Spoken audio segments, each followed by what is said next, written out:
Stacey Abrams rides again. That's the focus of tonight's Angle.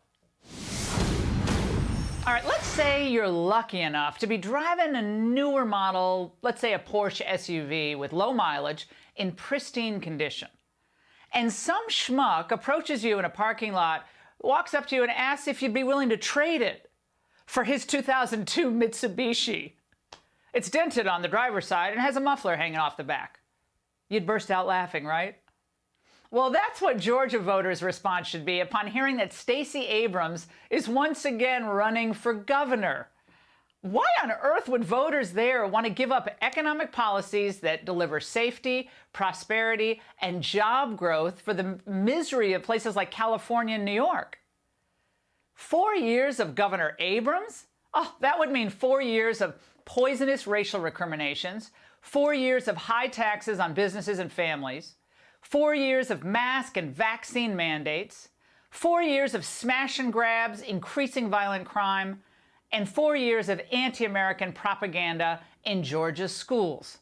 In other words, 4 years of economic and cultural decline. Now, we've seen how this movie ends in blue states across America. What we told you at the start of the pandemic, when blue states refused to open, was that the red states that reopened early would leave them all behind. And that's precisely what has happened. Check out today's headline in California's Sacramento Bee. The economy is booming, so why is California's unemployment rate so high? I don't know. Maybe devastating stay-at-home orders that got millions used to being at home and getting paid for it? Generous unemployment benefits and outrageous taxes have sent businesses like Tesla fleeing the state to friendlier places like Nevada and Texas. California's only clawed back about 2/3 of the 2.7 million jobs they lost since the pandemic began.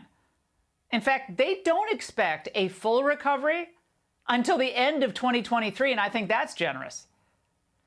But of course, just as they protect Gavin Newsom from culpability, the press would protect Abrams if she ever won state office again. She'd never be held accountable, no matter how bad things got. Now, compare California's train wreck to the economic miracle that's been unfolding in the Peach State under Republican Governor Brian Kemp.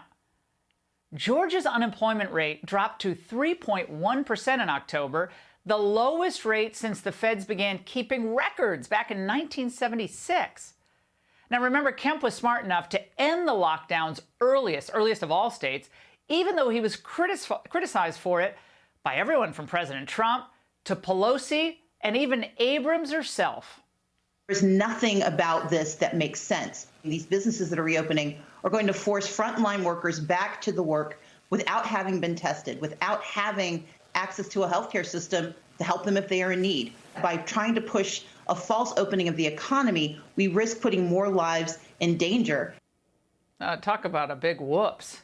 Now, Georgia's job growth, off the charts. Since May of 2021, jobs are up by 117,400, and October marks only the 5th time since 1990 that month-over-month job growth was over 20,000. So Abrams can't spin away hard facts. It's red states like Georgia that are driving almost all of the nation's job growth now, from the Wall Street Journal. The pandemic heightened the economic policy differences between the two political parties. The states have provided a market test, and GOP policies won. The White House is taking credit for the pandemic policy results in Florida and Georgia, not in New York or California. Stacey Abrams cannot lead Georgia because she's incapable of telling the truth, even when she's been caught on tape. Now, last night she claimed that she never contested the election back in 2018. On the night, on the 16th of November, when I acknowledged that I would not become the governor, that he had won the election, I did not challenge the outcome of the election, unlike some recent folks did. A flat-out lie.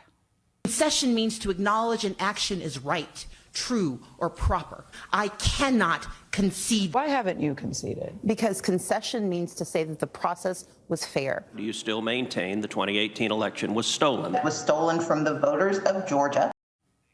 Not only did she refuse to concede the election, she suggested to the New York Times in April 2019 that she got more votes than Kemp. What we call attention to are the 1.4 million plus who are purged and the 53,000 who weren't processed and the thousands who were given provisional ballots. And you can't count on the fact that Abrams will use race to nix any law that makes election results less prone to fraud, like the election integrity law that Kemp signed earlier this year. It's racist. It is a redux of Jim Crow in a suit and tie. We know that the only thing that precipitated these changes, it's not that there was a question of security. The only connection that we can find is that more people of color voted. It's always race. The woman is untalented, unprincipled, and incapable of discussing almost any subject intelligently. If she's not grandstanding on race, she's fear-mongering about January 6th. What we saw happen across the states this year is going to be redoubled starting in January. When new state legislatures come back, when they feel the fervor of the insurrection filling their veins again, they're going to continue to pass voter suppression legislation. Filling their veins? Really? How dramatic. Abrams, like Biden, falls back on personal anecdotes that don't connect to today's Georgia. I was from a low-income community. I'd grown up in Mississippi. We'd moved from Mississippi to Georgia. We were poor, but they didn't think we were poor enough, so they were going for permanent poverty. Well, the truth is, African Americans today in Georgia are thriving under Republican leadership. Atlanta is tied with Washington, D.C. in Forbes' recent study of where African Americans are doing best economically. So what exactly has Stacey Abrams done to help Georgia since she lost in 2018? Well, she led the crusade to push the Major League Baseball All-Star Game out of Atlanta. What did that do? Well, it cost the majority black city of Atlanta up to $70 million in lost business. Georgia, this isn't even a close call.